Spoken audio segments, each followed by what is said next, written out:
नमस्कार, मैं हूं जूही वर्मा और आप देख रहे हैं news live MP.com। Madhya Pradesh की जो सियासी तस्वीर अभी चल रही है, चुनाव प्रचार चल रहा है, बेहद रोचक हो चुका है।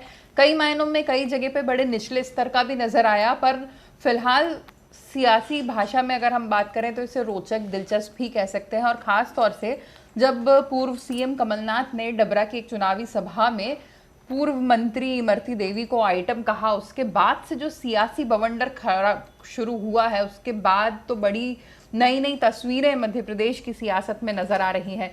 उसके बाद इमरती देवी रोई, बहुत सारी जगह वो रोती हुई नजर आई। उसके बाद ये खबरें भी आई कि डबरा में अब बीजेपी की स्थिति काफी बेहतर हो चुकी है। जो ये बयान था कमलनाथ का इमरती देवी वाला, वो पूरी तरीके से बैकफायर कर गया और उसका फायदा ज्यादा से ज्यादा हुआ बीजेपी को। और उसके बाद जिस तरीके से इमरती देवी ने उसको आगे आके कैश कराया और पूरी बीजेपी ने उस एक शब्द को पकड़ के जिस तरीके से अपना इलेक्शन कैंपेन खड़ा किया, पहले मौन व्रत किया, उसके बाद इमरती देवी रोई, उसके बाद सिंधिया ने भरी सभा में उनको ढांढस बंधाया, इस तरीके से जो तस्वीर खींची गई, उसने डबरा में तो कम से कम पूरा सिनेरियो चेंज कर दिया है।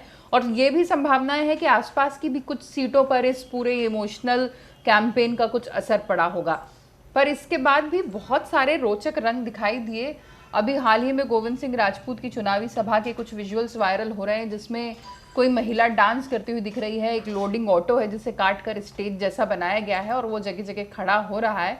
गोविंद सिंह राजपूत, शिवराज सिंह चौहान और VD शर्मा जी की तस्वीरों से लगे हुए पोस्टर्स नजर आते हैं और इस तरीके से वहाँ चुनाव प्रचार किया जा रहा है। अब इसे कितना अश्लील कहा जाए, कितना सभ्य कहा जाए, ये आप लोग तस्वीरें देखकर तय करिए।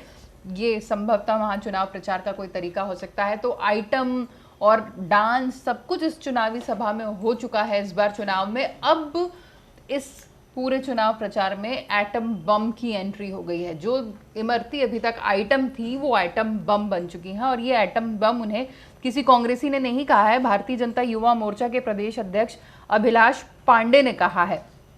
बीजेपी के ही है संभवतः, इसलिए कोई विवाद नहीं हुआ। यह आइटम बम को कुछ पॉजिटिव सेंस में लिया गया है। अभिलाष पांडे ने कहा कि इमरती देवी आइटम नहीं है, वो एटम बम है जो 28 विधानसभा क्षेत्रों में जब फटेंगी तो कांग्रेस को धूल चटा देंगी।